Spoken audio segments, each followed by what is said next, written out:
So welcome to our webinar, The Dirty Truth About Your Mailing List.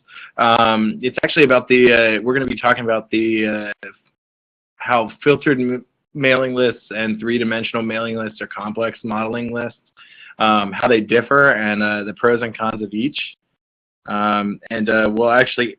It'll be about 30 minutes long, and we'll be answering questions at the end. So I'm Tim Foley. I'm actually on the right over there.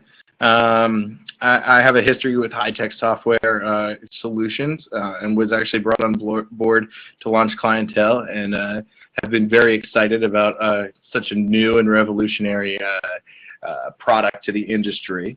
I'll actually be the main point of contact for Clientele onboarding. Any questions you have or demonstrations you need or deeper discussions will be with me. So I look forward to getting to know all of you. But without any further ado, I'll pass control of the screen and the microphone to Analyze's co-founder, Wyatt Grant. Thanks, Tim. Appreciate the introduction. To get started, I'm going to try to keep this right around 30 minutes so that it doesn't take up too much of your time, and you can go about and you take what we talk about into your work lives. Just to start off, I'll first introduce Analyze and then spend a couple minutes introducing Clientele. So Analyze was founded in about February of 2013, and we really are a data science and analytics company. We specialize doing deep analytics for companies like Google and VeriSign. Some of our other customers include Qualcomm and Angie's List. And our background is cybersecurity, data science, and that's really taken us into the marketing analysis and micro-targeting parts of data science. And we developed Clientele originally for the March of Dimes and for a few of our other customers to really scale some of the models and analytics that we had done for them. And so what Clientele does is it provides a marketing analytics platform where you can not only get traditional marketing lists, but also do advanced modeling. So really, as you're using Clientele, it's intended to help you understand more about customers and find more customers like the ones you already have. And so a lot of our current customers on Clientele include not only big companies like Angie's List, who are doing a lot of their marketing in-house, but also a lot of print and ship and direct mail companies who are doing list services for their clients. So as I dive into the actual webinar topics, the first thing I want to talk about today is where consumer and business marketing data originates. And this really comes from our experience as a company as we got into this industry and started doing consulting services for marketing analytics. We found it was really difficult to understand and to figure out where the data came from. So we put a lot of work into discovering for our clients where the data was coming from and how reliable it was. So we'll share some of that information with you. Next, we'll talk about how filters are used in database marketing. I'll introduce the difference between what we call three-dimensional or complex modeling and filters, and discuss the pros and cons of filters and complex modeling, and then quickly touch on who should use filters or who should use complex modeling. And then, as I mentioned before, just we'll have a few minutes at the end for questions. As I start about this next topic, where does consumer and business marketing data originate? I mentioned that we spent quite a bit of time trying to figure out where the data actually comes from. And as we got into the weeds on that, we found kind of four primary sources of that data. There are more, but these are the four that are kind of most well known.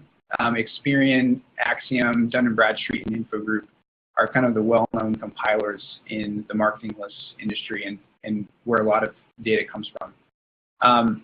But there's also some other very reliable sources for marketing data, like public records. Every time you purchase a home, or when you get a mortgage, a lot of that information is public, and that's available to be scraped and compiled. There's also quite a bit of information that's available online. So if you think about services that you sign up for, whether it's Netflix or an email address, Sometimes those companies can take and resell that information, and that ends up in a marketing list somewhere. And then there's also proprietary information. So think about if somebody doesn't pay their landlord, or if somebody has an account with a business. Sometimes those businesses will report information about you or about their business, or they will resell that information. So that's another primary source of marketing data. As I talk about proprietary data, it really buckets into two groups: consumer data and business data. As I go into consumer data, one of the prime places to find data is credit applications and purchase history. So think about the three main credit bureaus. You have Experian, Halifax, I think is one, and TransUnion is the other one. And they have that information. They will often use that information and resell it in marketing lists. I already mentioned the accounts receivable reports. So think about when renters don't pay their landlord, or they don't pay their mortgage, or they have like a private loan, say from like a furniture company, or other large purchases if you buy a car. Those businesses will report for credit purposes information. So that information is available. Also, you have permission-based direct response surveys. So what do I mean by that? I basically mean, entertainment industry. After you go see a movie, they'll sometimes set up a survey, and they'll call, a block of people, and they'll record the responses to those surveys. And oftentimes, those surveys are compiled and then are attached to a name and an address and can be resold. There's also quite a bit of information that comes from kind of retail loyalty cards. So, customer lists, point of sale information. If you own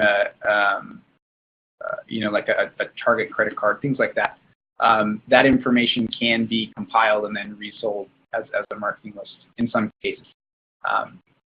Business information is a little bit harder to come by.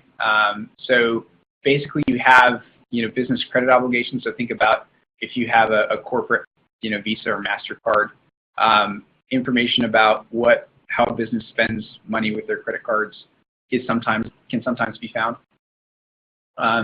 Also, you have third-party verified information. So this is when a telemarketer calls you up and says, "Does so and so work there? Is this the right number for them? Is this an email address for them?" So there are companies that specialize in actually calling companies and compiling information that way.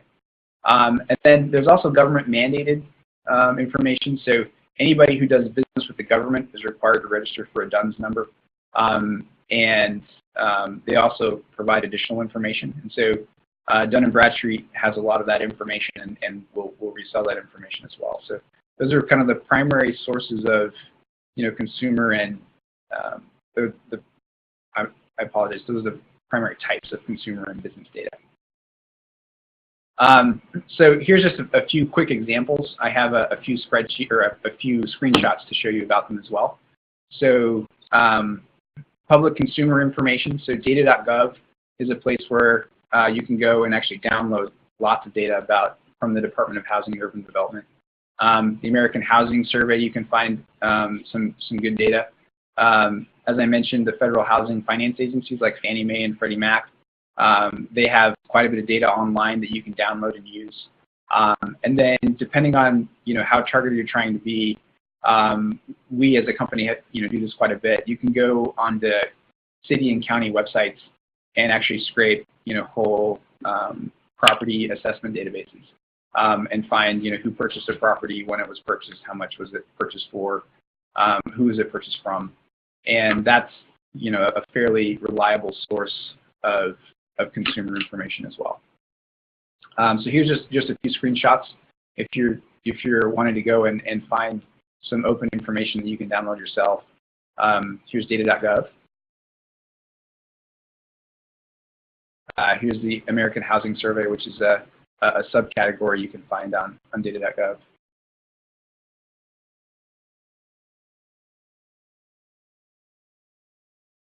Here's the Federal Housing Finance Agency's website. So, obviously they have public use databases, but have some really interesting information where we've been able to find some useful things. And here's just an example. This is the Fairfax County Property Assessments website. You can actually click on a few links here and go to different databases to see property assessments. Public business information. Here's just a few examples. So legal filings. So think about when you actually apply for a business license, or you're applying to actually register a corporation estate. A lot of the information is available online. The Census Bureau actually does economic census surveys about businesses. You can also find SEC filings for every public company online, as well as ticker information is available online. And then online these days, a much more common and reliable source of data is actually scraping business websites for their most recent phone number, email addresses for their principals and officers. Things like that are often available online. And there are companies that specialize in indexing all of every business online and then scraping that information routinely. So here's just a few quick screenshots. So here's the economic census. Here's some legal filings. This is SAM.gov. So every business who works with the government is required to register on SAM.gov, and you can usually find some basic information about them online. Here's an example of the SEC filings that you can find online. So this is just a quick screenshot of VeriSign's SEC filings that are available. And then here's some information we found on the Google website, so you can actually see who the executives are at Google and learn a little bit more about them. So there are companies who will scrape all this information and then resell it in a marketing list. And this is just there's actually a whole industry built on scraping ticker information, meaning stock symbols and how much their stock is selling for, and then developing indicators on that. And usually they use that information to determine whether they're going to buy or sell stock. But I've also seen it where you can take information from those sources and turn it into a marketing list. So the next part, now that we've kind of talked about where does the data come from and what are the primary sources and some examples, I want to talk about basic filters and how they're used in database marketing. Really, filters are used to sort a marketing list to target potential buyers. And so what I mean by filter is if you think about a great big Excel spreadsheet and you put a filter on it and you can say yes or no for a certain category. And filters are actually really useful if you're trying to do saturation marketing, meaning that you know exactly who your audience is, and it's a very broad audience, and you just want to hit everybody in an area. Filters are really good for that. They're also good if you're trying to target geographic areas and certain demographics. So what I mean by that is think about very regulated industries, say the mortgage industry, where they're focused on selling a mortgage to one particular person, so retired people or veterans or something like that. Those types of industries can use filters really well because it's mandated who they can sell to. And so here's just a couple quick examples of traditional marketing lists and filters that are available. So age, income, homeowner status are kind of the top three that no matter which list broker you go to, they'll have those. And then from there, every list broker will have more or less better quality on the different types of fields that you can select from. So there's some consumer filters you can see and some basic business filters. I mentioned before that business data is actually harder to come by than it is in the consumer realm. So there's fewer selects there. So as I talk about three-dimensional modeling, it's important to understand that three-dimensional modeling or complex modeling is a way we talk about it in the scientific world, builds off of filters. So basically when we talk about complex modeling, we're trying to derive more useful indicators from a database by combining multiple models, meaning how can I look at all of my selects, all the information that I have, and create a list or develop a model that's going to give me something that's more useful. And so here at Analyze, we do 3 specific complex models very well, for everybody that uses clientele. And then we also will develop complex models on a custom basis for some clients as well. But our primary complex models are propensity, which is measuring how likely somebody is to purchase a product or donate to a certain organization. Capacity, how wealthy is somebody, and lifetime value, what is a particular person or business worth as a customer to you over time. So as I talk about these complex models, just to give you an example of the way they work, I decided to share with you a little bit more about how we do our capacity model, which is basically trying to measure how wealthy or how much buying capacity somebody has. So basically what we do is we develop a model for income, a separate model for net worth, and then a separate model for sociometric indicators. And what I mean by that is things like, are they active investors? Do they own real estate? Do they have credit cards? What's their credit score? So those are all indicators that we can use to build a model around wealth.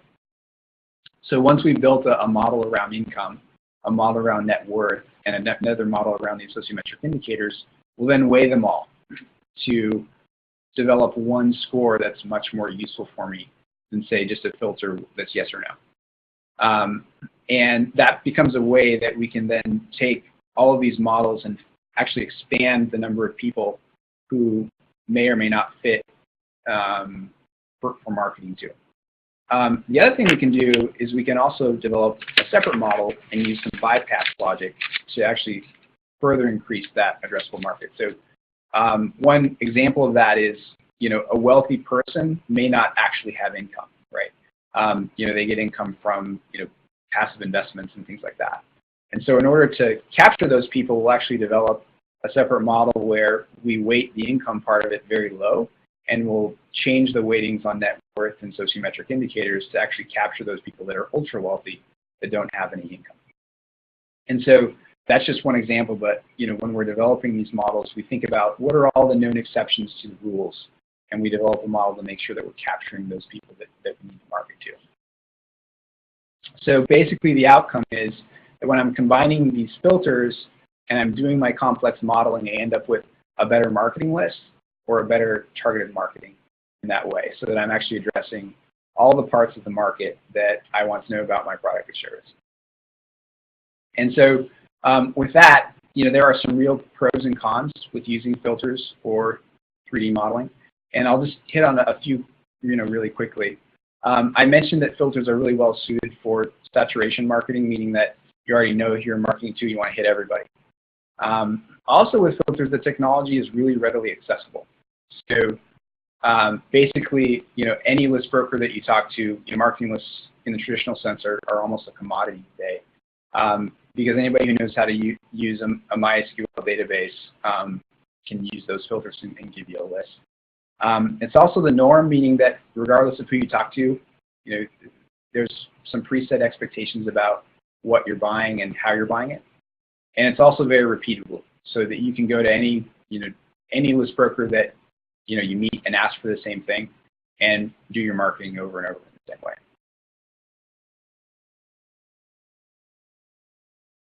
Some of the pros for 3D modeling are it's very well suited for targeted and niche marketing applications. So if you think about, you're marketing a cell phone, that fits more in the filters category. But if you're marketing like a tablet with writing and projecting capabilities, that's a much more niche application, say for scientists or professors. Also, 3D modeling leverages all the accessible information and relevant information that we have about people. So I'm not limited to only being able to do a query on 5 different filters, right? I can weight.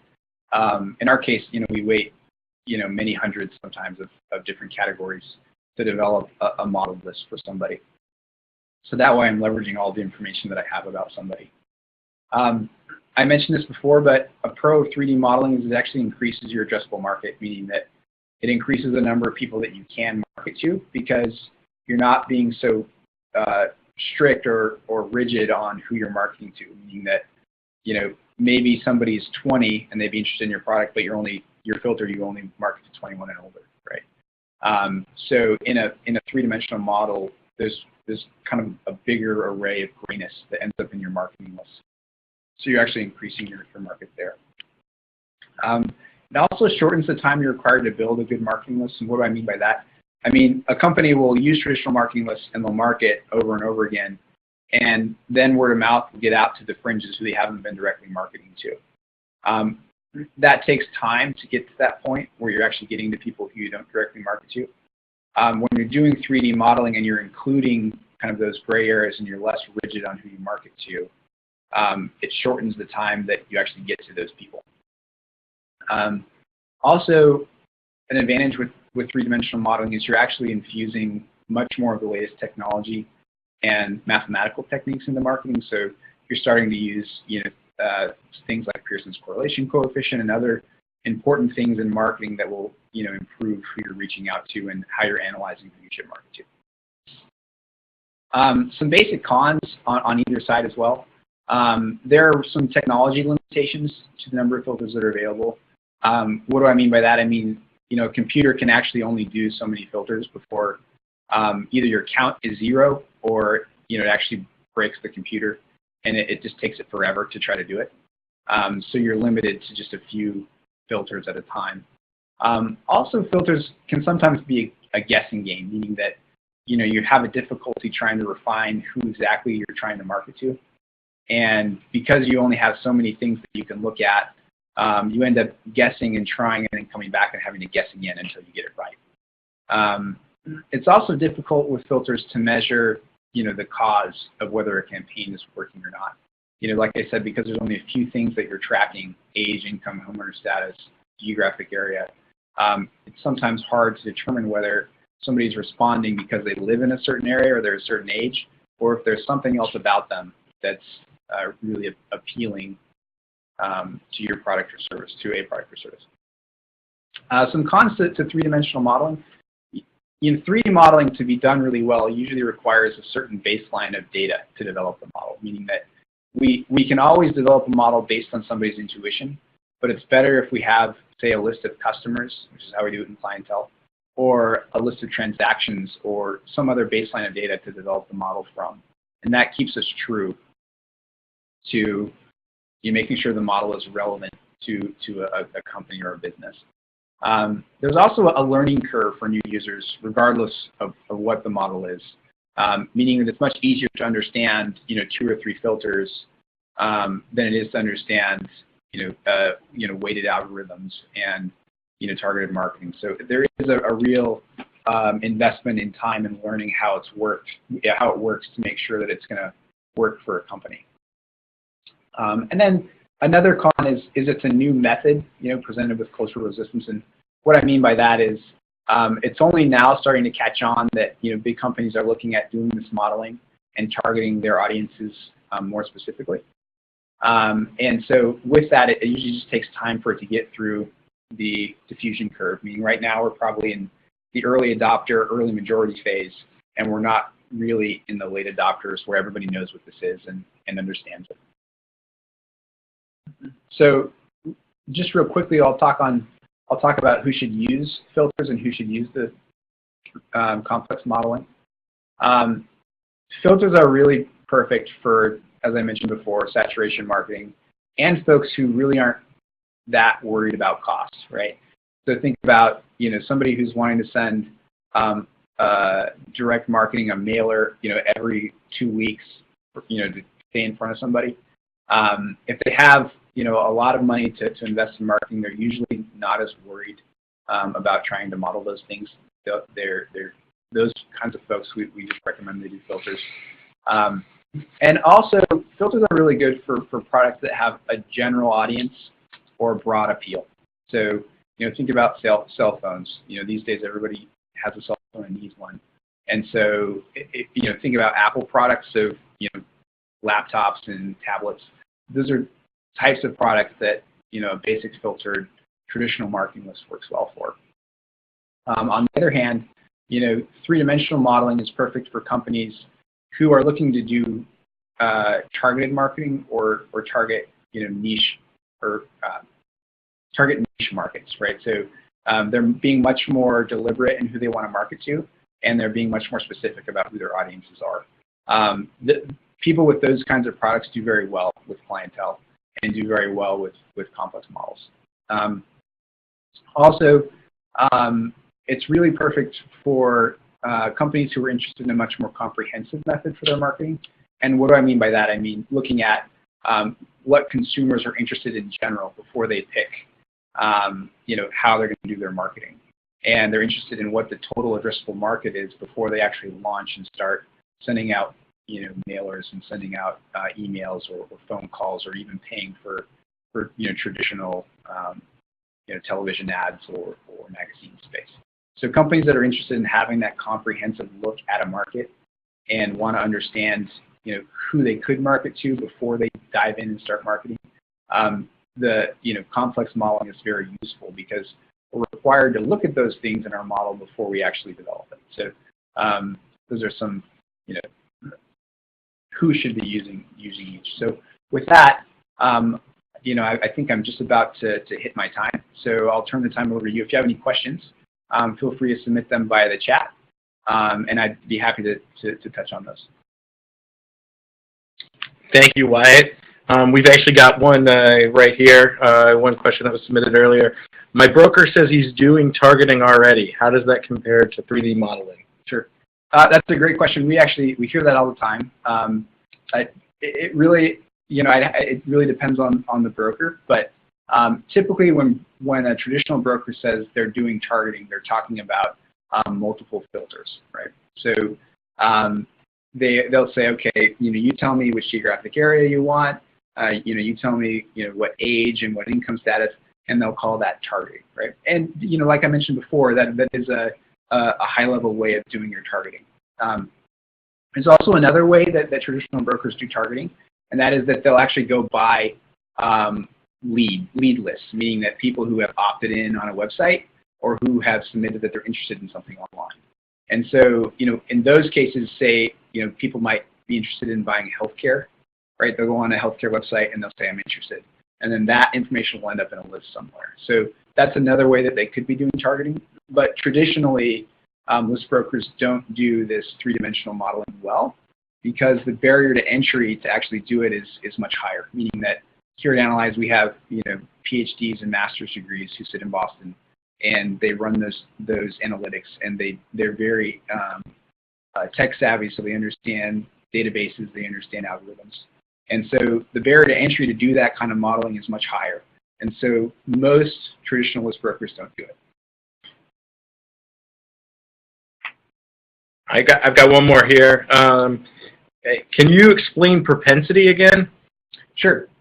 So we'll actually, as we go forward, we'll plan on doing these webinars every 2 weeks or so, and we'll actually invite some of our data scientists to talk about some of these different models that we do. Propensity is one model that we do where we're actually modeling who is most likely to buy a product or service or be interested in donating in the case of nonprofits. And basically what we do is we measure what a certain group of people are interested in that are already a customer or already interested in donating. So basically we'll take a complete customer list and we'll see what all those people who are interested in, and we'll find what they have in common, and we'll develop a model that says, here's what a perfect customer looks like for this company. And then we'll measure everybody else against that perfect customer list, against that perfect profile, and we'll score them and say, this person is matching that profile very well. And that propensity score ends up being a very good way of actually doing targeted marketing and understanding who's most likely to buy. Our current propensity algorithm we developed working with Angie's List, and they were able to see about a 30% better response to their marketing after we were able to do that targeting. So more or less, I'm not sure that answered the question, Tim. Yeah. Let's see. We have time for like 1 or 2 more questions if anybody on the chat has a question.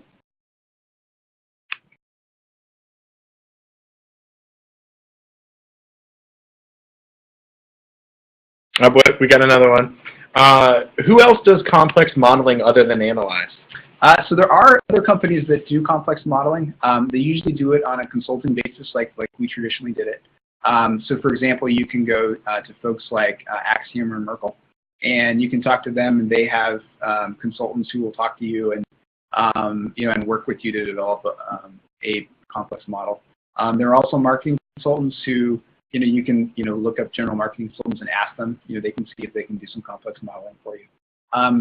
If I were to recommend a way to look for somebody to do a complex model for you, make sure that you're asking, what data do they have, what data do they usually leverage, and who have they worked with, and that way you can understand, okay, here's the data that they'd be using to develop the complex model, and here's who they've done it for before, and with those basic things, you can, give you a good way of looking at somebody to determine whether they're qualified or able to do, a good complex model for you. Okay, excellent. We have time for one more question. All right. Well, thank you guys all for coming.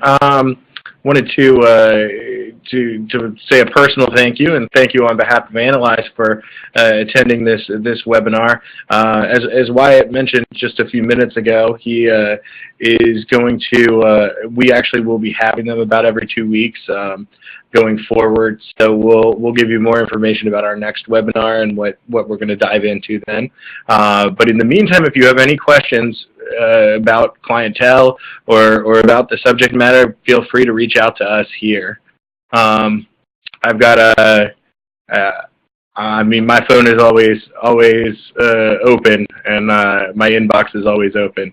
So you should be getting a follow-up email with contact info.